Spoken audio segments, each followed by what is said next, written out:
All right, we now welcome on another special guest, somebody we're super excited to have on today. He's American playing over in Scotland for Celtic. It is Cameron Harper. Thanks for coming on. Nice to meet you guys. Nice to meet you guys. All right, so to begin with, where did you grow up? I know you're from California, but it said you're born in Sacramento, but you just said you grew up in LA. So is that true? Like,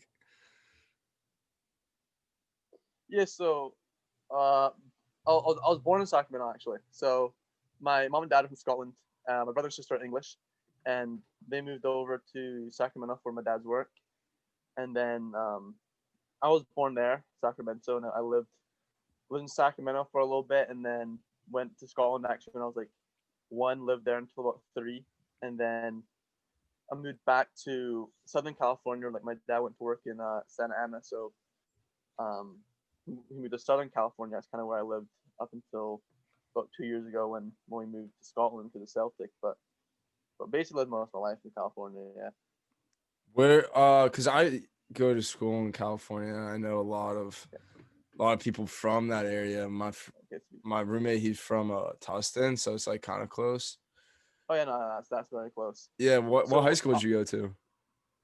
Newport Harbor. You're in Newport Newport Harbor. Harbor. Yeah, I don't. My friend, he went to Sage Hill. It was my roommate Oh, went to okay, Sage no, that's Hill. like 10 minutes away. That's like Okay, ten yeah, minutes away. And I was nice born in area Roseville. though. Nice I was area. born. Oh, dude, right next to the beach. Yeah. I was So born in Roseville though, so I was probably born quite close to Berkeley. Oh, really? Yeah, like Yeah. 10 minutes outside Sacramento. Yeah. It's probably like an hour. Oh, Sacramento isn't is it? probably like an Oh, hour. crap. So I haven't been long enough time. So.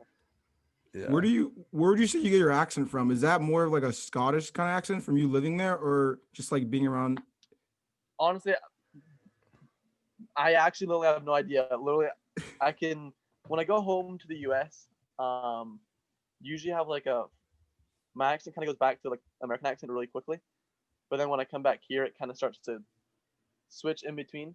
It kind of goes like in and out a little bit, but usually when I go home, it goes back to American pretty fast. But then when I come back, it kind of switches in and out. But I don't know. It's kind of you can hear it a little bit each side. Yeah, I hear a little bit every now and then. It's interesting. I Is I it was is there it was weird like like an that? interview with you on YouTube, and it was like this guy's accent changes every other sentence. Yeah, every other word it changes. That's what I've been told. But It's then, funny. yeah, it's fuck. Um, in what are some of like your favorite spots in Newport area, or like some of your favorite beaches there? Oh, probably my local Newport Beach. Like that's where I'm from. That's like where I live. Yeah. That's probably my go-to spot. But what spots are good? Laguna's pretty decent. You talking about like food, or are you talking about No, like I was thinking beaches because that's like oh beaches? Okay. yeah, Laguna's pretty good. Laguna Beach is pretty nice. yeah. Laguna's my Newport Beach favorite. decent. Santa Monica is decent in it. Yeah, Santa for Monica, sure. GTA in it. So how much do you miss In and Out living in Scotland now? Oh, dude, every day, bro. Every day, bro. I have a jacket, bro. I have an in-out jacket. I have an in-out shirt. It's fucking suspect, bro. What's the can you get anything close to that there in Scotland, or is it tough to find a good burger? You got Five Guys, but Five Guys isn't. It's not in-out, is it? No. The closest thing you'll get to like a decent type of not fast food, but like you've heard of Nando's. Nando's, Yeah, yeah. yeah, Yeah, yeah. it's man. It's like it's not Chick-fil-A or it's not Cane's or any of that, but it's not Um, Popeyes either. But as like a young kid, like living in Scotland, like how hard is it to live away from home? Because I mean, you're from California, and the time difference is like what 8 hours. So how do you like yeah, communicate with your family and friends and stuff like that? yeah, it's pretty tough. Like especially at first. Like at first it was super hard because like I was supposed to be going into my senior year of high school when I moved over. So like you know senior high school like when you are a kid like when you go to college like you kind of look back and you're like, I was just senior high school, but like at the time you're kind of like, oh, like my senior year of high school, like that's where all my friends are, like last year before they go to college, so you kind of you kind of want to be a part of that. But I mean, I left before that. I left at the end of my junior year, so I missed out on that. And like, you kind of like you get sad sometimes because you kind of miss like hanging out with your boys and you hang out with like go down the beach and stuff. But you just kind of need to like look at the bigger picture. Like, you're kind of sacrificing something for like a few years to then like reach an end goal. So like, it's pretty hard at the start, but you kind of get used to it the more you're there. Like it's probably Yeah. I was gonna say like you guys have kind of done it a little bit. Like probably you probably moved away for college or something, but then like you are kind of still a little bit close to home. But I bet at first going to college was a little bit different for you guys. Like it was a bit different, like kind of being away from the family and stuff. So it's just a bit like that a little bit, to be fair. Yeah. What kind of makes you feel at home in Scotland? Did you bring like anything with you, or is there any like type of food you like to eat, or what's that? Um, that's a good question. Well, like my mom and my dad are Scottish, so like there's a little bit of like kind of heritage there, but I never really like was big into my Scottish culture like before I lived here. Like I'll play basketball and stuff here sometimes, like just to kind of like not many people play here. Not many people here play basketball, so like it's just kind of something like that. Usually I do a lot when I'm home. Like I'll play basketball with my friends, so I'll play basketball a decent amount and like I play PS4 like my friends do every Yeah. night and like kind of stuff like that. But no, I didn't really like food wise. Like the food's not too different. Like you can still get like burgers and like pizza and stuff. Like obviously you get like burgers and that here and like it's just the food's similar, but it's not as good. You know what I Mhm. mean? Like it's pretty ass. Yeah. So what's kind of something from America, like when you're hanging out with your Celtic teammates and Yeah. friends, what's something that you do in America that you have a tough time explaining to them? Is there, if there's anything? Um, like things I would do in America that are hard to explain to my Celtic teammates. Yeah, like what's something they want to know? Like maybe like they don't know what in and out is, or I don't know. Oh yes, they're actually really different. Like the kids here are like super different to how the American kids are. Like they kind of how do I explain it? Like they're not like if I told them like I was just going down the beach, like they don't really live you don't live near like a nice beach here because it's kind of cold and stuff. Like things here are more like I guess in the US like it's more like you can kind of go anywhere, whereas in Scotland like there's like the city center, which is like the main place you go to. So it's usually like everyone kind of conforms to like the city center and like you like go like eat food or go shopping or like just have a walk around. Whereas like in like where I'm from in the US, like, there's not really a city center, so like you just kind of like go about random places. But they find that kind of weird because like obviously here it's just one spot that you kind of usually go to. But there's not many things they find weird. Like they'll find it weird like surfing and stuff. Like they find that type of stuff weird. And, like you get bullied all the time for that type of stuff. Like it's pretty. They're quite funny about it though. So That's Um, yeah, we're gonna move into like your soccer career. I mean, like your youth career, I guess. We saw that you had an offer before you, I guess, when you were in you were younger, that you had an offer to go play soccer at UCLA. How true is that? And like, why? Like, what made you like not go to UCLA instead of? Well, yeah, what no, made you? it was pretty weird. So I was so I started the Celtic thing. This was my junior year. I went on trial in September and November, and then I ended up verbally committing to UCLA in the December. So this is like a few months after I'd been on trial at Celtic, and Celtic obviously wanted me to go in January, but I wanted to finish my school year and stuff. And so I thought, you know what, I'll verbally commit to UCLA. And the plan was when I told them I was verbally committing, like I was going to go to Celtic for a year, and I was only getting paid expenses, so it still left open that UCLA opportunity for me, like throughout my whole senior year. So I could have still went to UCLA because I was only on expenses and I didn't have an agent at the time. And so that was always the plan. Always the plan was to like leave UCLA open just in case I wanted to come back and maybe like I didn't settle in Scotland and I wanted to kind of like go to UCLA and just like have a good time. And So I committed in the November, and I was verbally committed all the way up until about halfway through my senior year. So I was verbally committed even when I was at Celtic. Like I was verbally committed for a good year or so, and then I ended up texting him when I kind of seen that the Celtic thing was going like pretty well, and I was doing well and stuff, and I then got an agent, and I texted at the time Jorge, like the guy who got caught for doing the indictment. That was, yeah, and so I ended up messaging him and some other coaches in town, and I wasn't going to go, and then I just decommitted. It was pretty fast. Like it wasn't a hard kind of situation to get out of. Like I just I remember emailing him, and then a few days later I was off the commitment list at Top Pro Soccer. So it was a pretty smooth, like there was no like trouble with it or anything. So it was actually pretty nice. Yeah.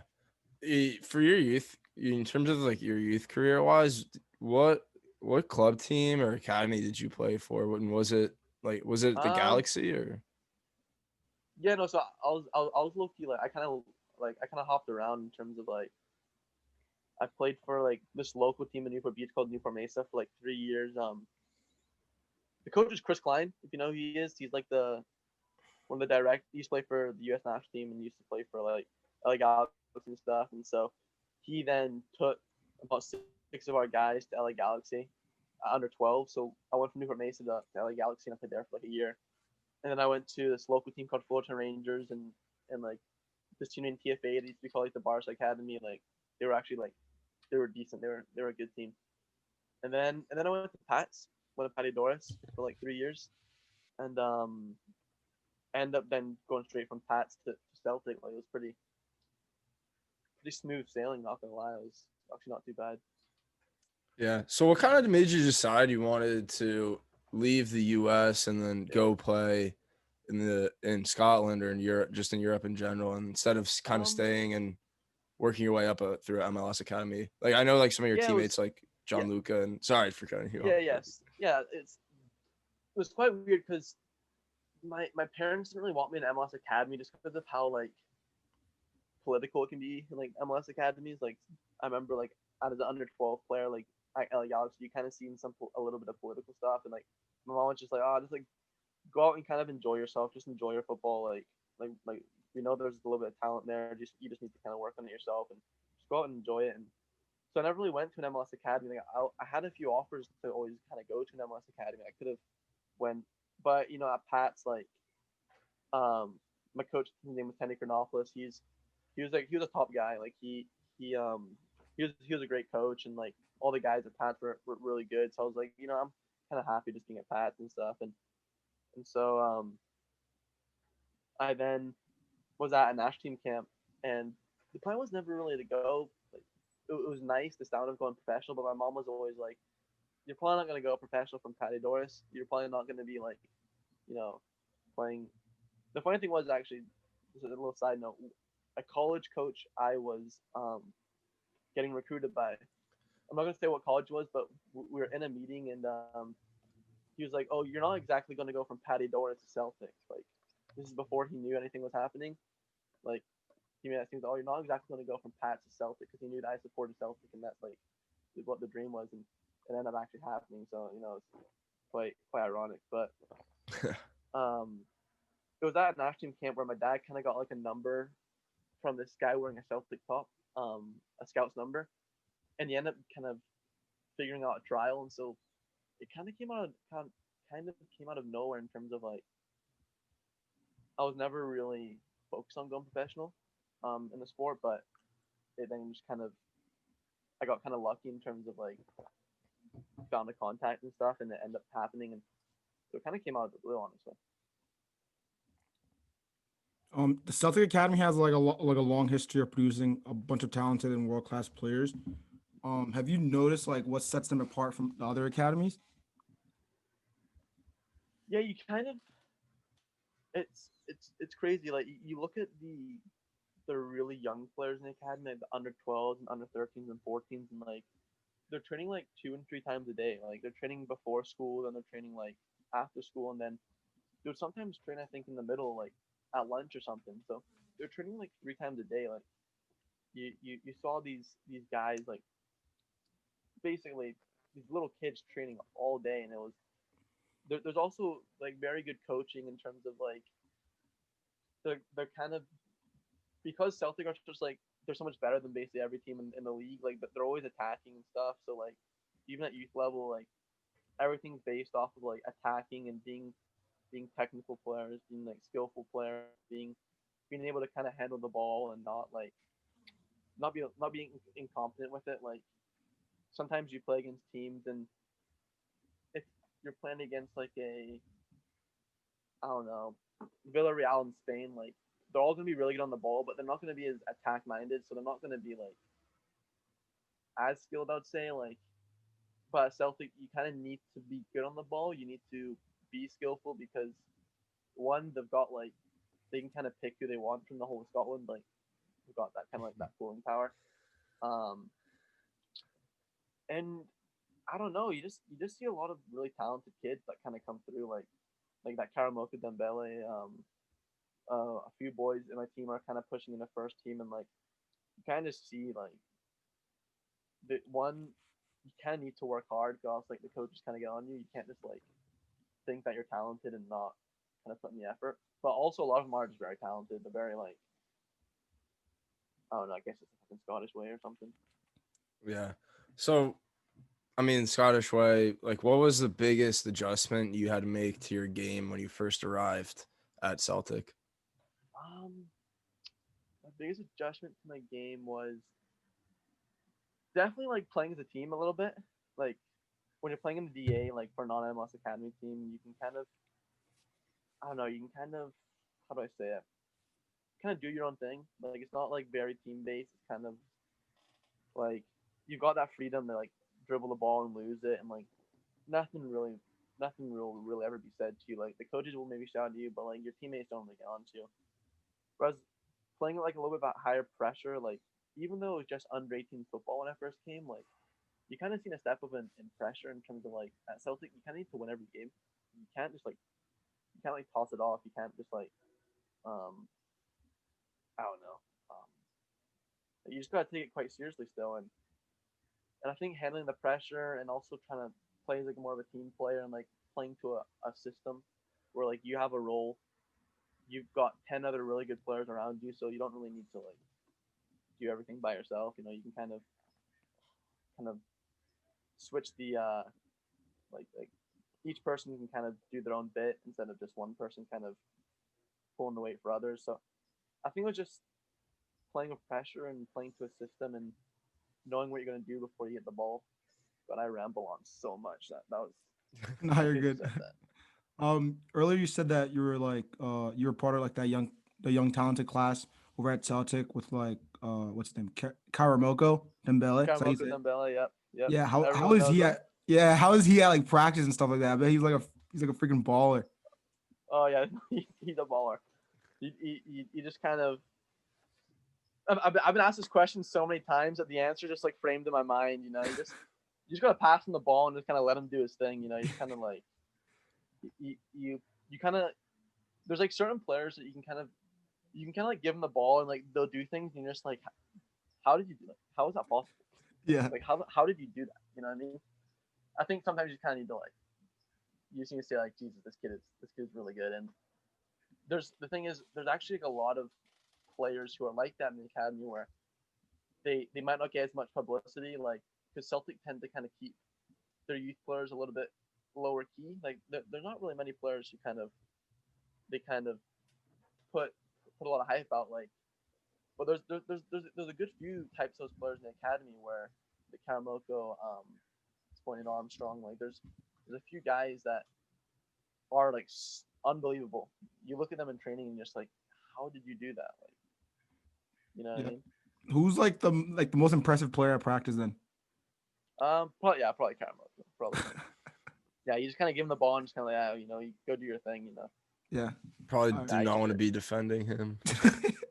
No, I've defended him a few times and trust me, my ankles have been broken a few times. I'm not gonna lie. No, I'm not gonna be. I'm gonna be humble here. I've had my ankles broken a few times. Yeah, but I'm sure you broken his ankles, so it comes I full don't think I circle. did. I Oh, don't think I did. I don't think I did. Sadly, I don't think I did. Behind the scenes, kind of what goes into the end product at Celtic, like outside of training, what are you guys doing outside to prepare for matches or Um, anything? outside of training and matches, like obviously because of COVID, like it's all a bit weird right now. Like where like you kind of need to like you can't really be hanging out with your friends and stuff because like you don't want to be the guy who tests positive, you know, like you don't want to be the guy who's possibly like ruining it for your team and stuff. So really recently just kind of staying inside a lot, but usually sometimes like a few of us take the train home. So you kind of stop off in town, and if there's like 4 or 5 of us, we'll go get food. And this is what you're asking, right? Am I going to? This is what you're asking? Yeah. Like, Yeah. Okay. yeah. And like we'll kind of just go get food and stuff, but it's not quite the lifestyle like what it is in California. Like you can't just like go to the beach and you can't just like there's no sun, so like, you're not really tempted to go outside a lot. You're kind of like you kind of rather stay inside and then go outside because of how cold it is.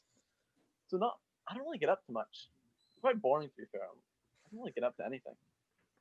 So what kind of takes up a lot of your time then when you're not training? Um, Like, a lot of PlayStation. Uh, kind of train by myself sometimes. Most nights when it's not too cold, like during the winter, I kind of relax in it a little bit because it starts to like snow and like you're like fucking freezing. And so I'll usually train at night.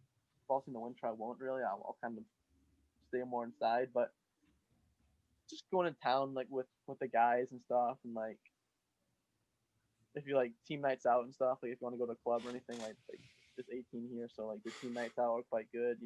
Get to bond with your teammates and stuff. And but all in all, not much kind of goes on around here. It's kind of you kind of train, you kind of come home, and then just kind of do your own thing. But I'll get food with like my team a few times a week usually. What would you say your future plans at Celtic? Because I know like young players, like when they go to like a big club like Celtic or Yeah. like just like a big club in general in Europe, and if they're not like getting first team minutes right away, they usually try to go on loan somewhere. Like, do you Yeah. see yourself staying at Celtic like long term, or would you be open to like a loan option? Yeah. I'd 100% be open to go on loan somewhere. Or like I don't really know right now because like I'm still trying to kind of figure out what my like my level is. Like right Hmm. now, my main focus is based on the US under 20s right now. That's the main thing I want to kind of get into because right now Celtic obviously because of COVID and stuff, the reserve league's a little bit like the reserves are kind of stretched on games. Like quite hard to like the trainings. We've only got about 10 guys for training sometimes, so it's a bit tough obviously like in terms of not having proper games. So right now like I'm kind of focusing on trying to like keep fit for the um for the US under 20s because like I think we should hopefully have a camp coming up and hopefully I get called into it. Like who knows? There's a lot of really good guys in that team, so hopefully I get called into it, and that's kind of just my main focus right now. what's the next competition for the under 20s? Is it? I'm not sure Um, actually.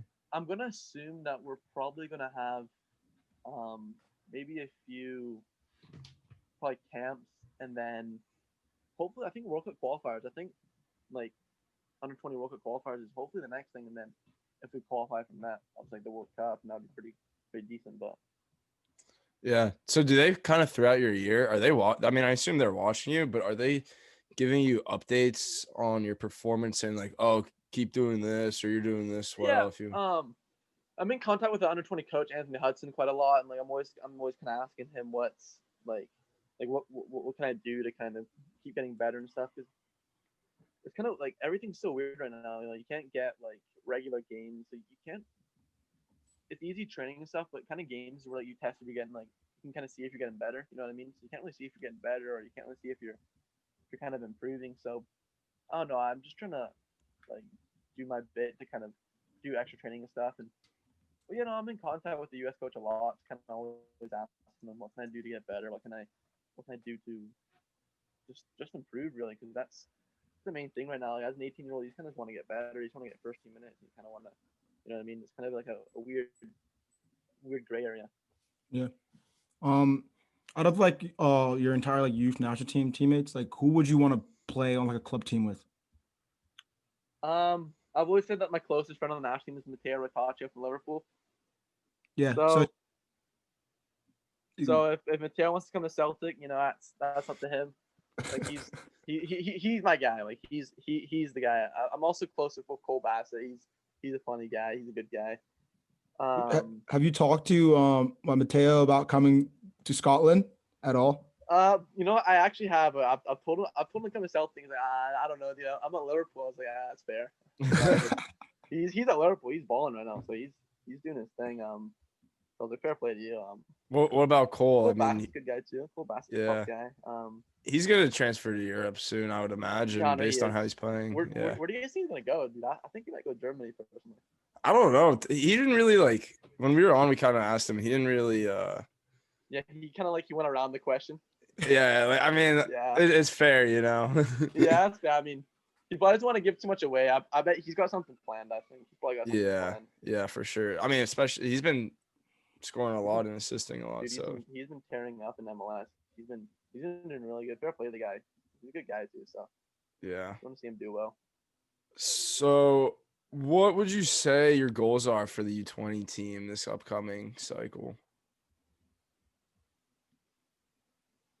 Like, oh shoot! You just broke up. I said, what are your goals for the U20 team this upcoming cycle, the U.S. youth team? Oh yeah. You want to qualify for the World Cup, and you just kind of want to have a nice World Cup run, like there's nothing like as an American, you kind of think like you want to represent your country in a World Cup, you want to, whether that be like a senior World Cup or under 20 World Cup, like they're both still pretty cool. And I don't know, you kind of want to qualify for the World Cup. You want to do well in qualifiers, get top 4 and qualify, basically win it. There's not really any other option than to win it, like especially if you're competing against Mexico, like you just want to beat Mexico. You don't want Mexico winning it. So basically win qualifiers and then qualify for the World Cup and just have like a good World Cup run. Like just because like not only would it be really cool for the country, but it'd also be really cool just personally to be a part of like a US team that did well at like a youth World Cup or something. Like you seen what they did last World Cup, like when they beat France and stuff, and like that was pretty cool just to watch. So I think it'd be a lot cooler to be a part of something like that and just kind of play against good countries, play against France, like play against some like guys that are like proper first team players and they're like 40 million and just kind of like I don't know. You seen that France team, like those two center backs were like 70 million. Like I don't know how much I'm worth, maybe like 20,000 or something. So hopefully boost my money up a little bit. Get me a little more money or something, I saw that you're actually eligible to play for like Scotland as well. Have you like made like an announcement on like your future plan with whatever, like if you're gonna play with the US or Scotland, or have you just already decided the US? Yeah, I was called. I think I was called up to 2 Scotland camps. Like, and I've always been asked by Celtic, like, would I be open to it? And at the start, like, I kind of thought about it because I was like, oh, you know what, like, I'm a youth player. I can kind of keep my options open. But then I was like, no, I'd much rather play for the US. Like, even when I first got asked, like, my parents like, oh, you should think about it. Like, it's obviously a good opportunity to kind of keep things open. I was like, yeah, maybe it's a good opportunity, but every time I've been in the US, like every time I've been to US camp, like I've really enjoyed it, and like all the guys are like top guys, they're all really good guys. The coaches are all really good, and so like I never really had any problems like at any camp. So I was like, why would I even consider doing something else when like playing for the US is something I look forward to, like I actually enjoy it. Whereas maybe playing for Scotland would be more like business, and I don't see myself as Scottish. I see myself as American, and so I got offered like I think it was 1 or 2 times. I can't really remember, but I didn't really consider it. That guys are really good.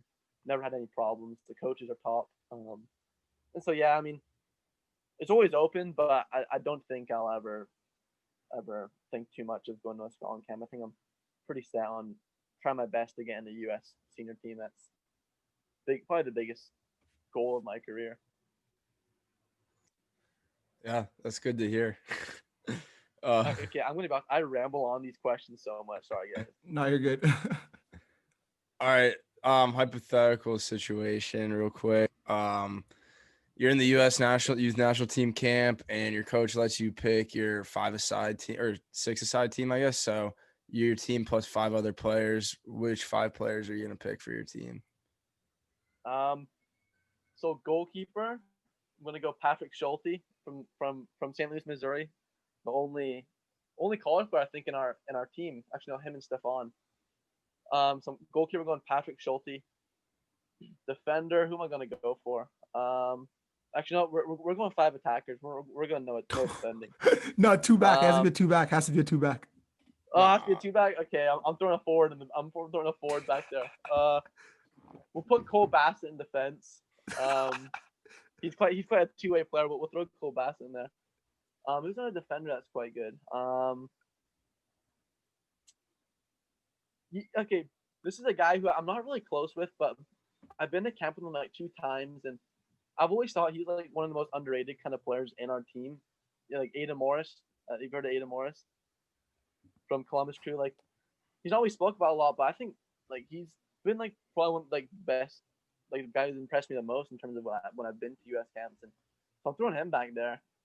I'm gonna go for my boy Mateo in midfield, and then I feel like I'm gonna leave someone out here. I feel like I'm gonna hurt some feelings here, but I'm gonna go for So 6 of us or 5 of us? 5 others. Oh, okay, Yourself so plus 5 others, so 6 total. Me and I picked 3 others. I'm going. So you got 4. Going Stefan Stojanovic. He's a good guy. You know, hold up player. He's a good guy. The last one I'm gonna go for. You know, my roommate from Slovenia, Charlie Kelman. You know, he just signed for QPR today, so you know, I'll stick him up top. We're gonna 2-2-2. Nice. Last question before we wrap it up. When you got scouted at that youth 16 youth national team camp or tournament, what were the other clubs that were interested in you?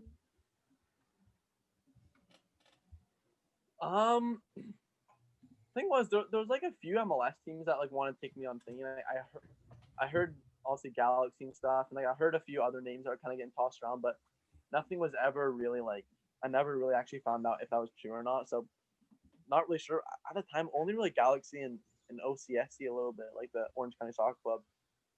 They were interested in me at the time because they're like my local team, and I knew the coach and putting on another with Rangers. So that's, you know, I don't even know I should be saying this, but and then I remember I was something. I was playing a trial match or something, and a cousin of mine mentioned that Liverpool or something wanted to take me on loan. Like, this was after a trial match I had at Celtic, and I obviously, as far as I know, it was only rumors and stuff, and I never really knew if it actually was true or not. But that's just what I heard. But so other than that, not really. No one really wanted me. So Celtic were the only ones. I had Celtic or nothing. I'm kind of glad. I'm happy with that. Yeah. Hey, it worked out so far, right? What? It's worked out so far. So yeah, it's worked out so far. And you know, it's not all the time you had to play for the team that your family supports. So yeah, no, that's great. All right, well, we're gonna end it here. Thanks a lot for coming on today. We really enjoyed it. Yeah, thanks for having me, guys. This is cool. You know, I think it's cool that you guys are you guys are actually like interviewing some top guys. It's pretty like Zach Steffen. You know, yeah. I'm assuming you're probably got plans to get some big guys in too.